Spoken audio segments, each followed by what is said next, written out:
정부가 주식 양도소득세를 부과하는 대주주 기준을 예정대로 10억 원에서 3억 원으로 낮추겠다고 거듭 밝혔습니다. 이대로라면 올해 연말 대주주 기준을 피하기 위한 개인 투자자들의 물량이 대거 쏟아질 거라는 우려도 커지고 있는데요. 관련해서 취재기자와 이야기 나눠보겠습니다. 박규준 기자 나와 있습니다. 박 기자, 예. 일단 어제 국감에서 홍남기 부총리가 대주주 요건과 관련해서 이야기를 한 건데 정확히 어떤 이야기를 한 겁니까? 결과적으로 양도세 내는 대주주 기준을 3억 원 이상으로 하겠다라고 하는 기존 입장을 재확인, 되풀이한 건데요.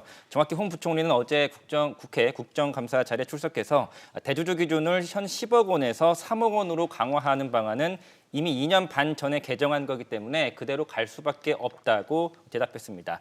다만 그동안 현대판 연좌제라고 불렸던 이 주식 보유액을 계산할 때 가족 합산으로 했던 것은 개인별 산정으로 바꾸겠다고 했습니다.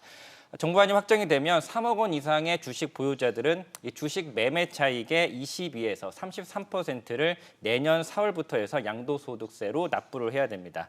이 3억 원 대주주 기준은 올 연말 마지막 거래를 기준으로 결정이 됩니다. 네, 이 과세 대상이 점차 확대되오긴 했지만 이번에는 그 확대폭이 커서 시장에 미치는 영향이 좀 상당할 것 같은데요. 그렇습니다. 그동안 주식 양도세를 안 냈던 투자자들도 납부를 해야 되는 건데요. 그러니까 한 개 종목당 주식 보유액이 3억 원 이상에서 10억 원 미만인 투자자들도 양도세를 내야 됩니다. 어제 여당에서도 이렇게 되면 과세 대상자가 너무 확대돼서 과세 투자자 부담이 좀 가중되는 거 아니냐 이러한 지적이 나왔는데요. 이에 대해서 홍 부총리는 주식 투자자에 확대돼도 주식 투자자의 1.5%만 대주주 기준에 해당된다 이렇게 답했습니다. 구체적으로는 현재 10억 원 이상으로 두면 전체 투자자의 0.2%만 양도세를 내게 되는 거고 3억 원으로 낮춰도 1.5% 그러니까 조금만 늘어나게 된다는 취지로 답을 한 겁니다. 하지만 과세 대상자가 지금보다 늘어나는 것은 맞고요. 이들이 세금을 피하려고 종목당 3억 원이 넘는 그 물량을 매도하게 되면 증시 혼란을 부추길 수 있다는 이러한 우려도 제기됩니다.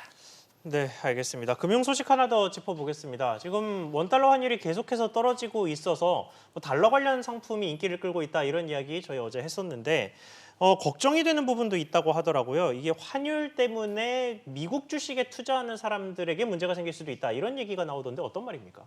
해외 주식 투자자들은 이제 투자는 달러로 하고 자금을 회수할 때는 원화로 환전을 해야 되는데요. 예컨대 한 달 전만 해도 1달러를 우리 돈으로 환전하면 1,160원을 받을 수 있었는데 지금은 손에 쥐는 게 달러당 1,130원대에 불과하다는 겁니다. 이러한 환율 변동에 따른 손실을 환차손이라고 하는데 환차손이 우려된다는 지적인 겁니다.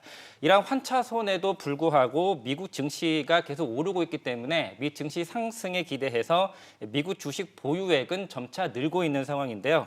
지난달 국내 투자자들이 사들인 미국 주식 규모는 우리 돈으로 환산을 하면 약 14조 원을 돌파한 상황이어서 전달인 그러니까 8월보다 40% 이상 급증한 상황입니다. 물론 원화가 강세이기 때문에 미국 주식을 좀 더 싸게 살 수 있다는 장점은 있지만 앞서 말씀드린 환차손에 대한 우려도 유의해야 될 것 같습니다. 네, 박 기자 잘 들었습니다.